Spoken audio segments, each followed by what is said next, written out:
Right, I get it. Superhero films are at best when filmed with real actors, and especially during set pieces with vibrant colours and spectacular action scenes. But how are those mainly done? With CGI. How are most animated films made? With CGI. So with that, should animation be the future of superhero films?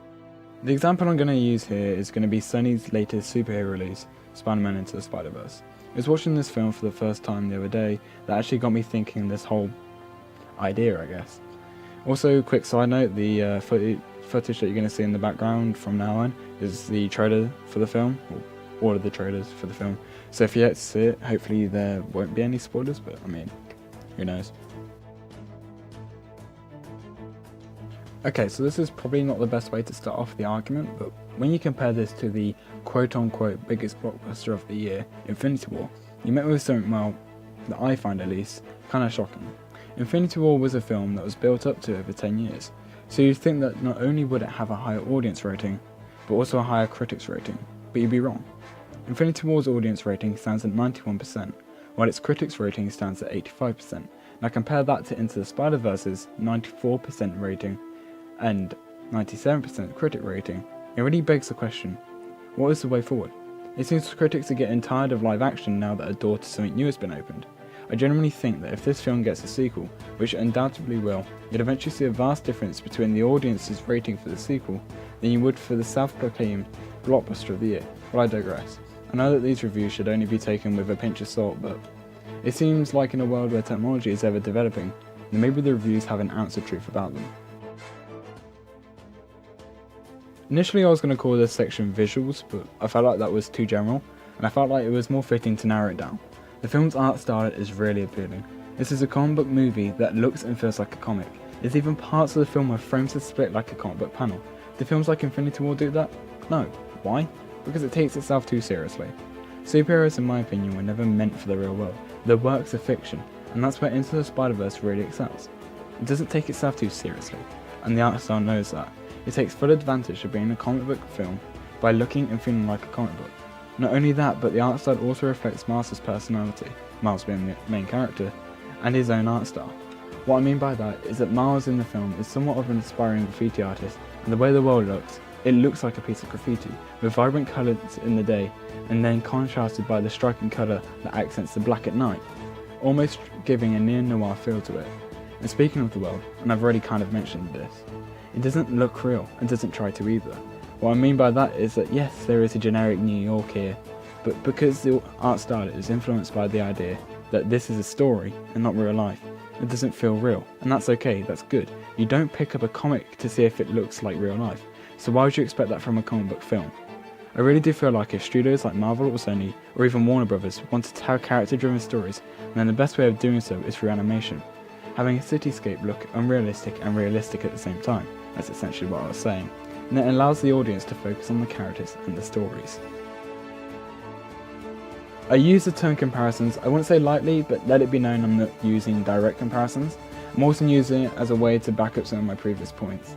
Actually no, scrap that, I'm going to compare this to other films. I mean, why? Because I can.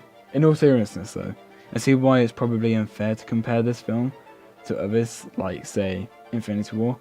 But then again I want to, so I'm going to. In a way, I feel like Into the Spider-Verse could be an Iron Man type of film. Like for me, it feels like a world-building movie, much like Iron Man 1 is referred to now. But how does that answer the question? Well, hang on, I'm getting there.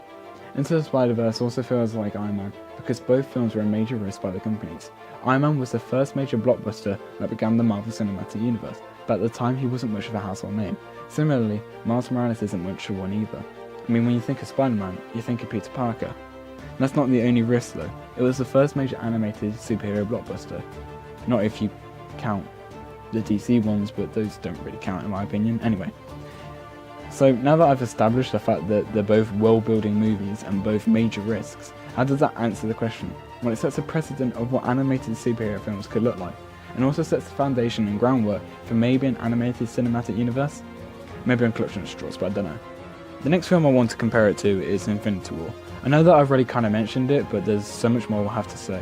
When you think about it, Infinity War and Into the Spider-Verse are the same film. Okay, so they're not entirely the same, but I feel like the premise is the same, so that counts.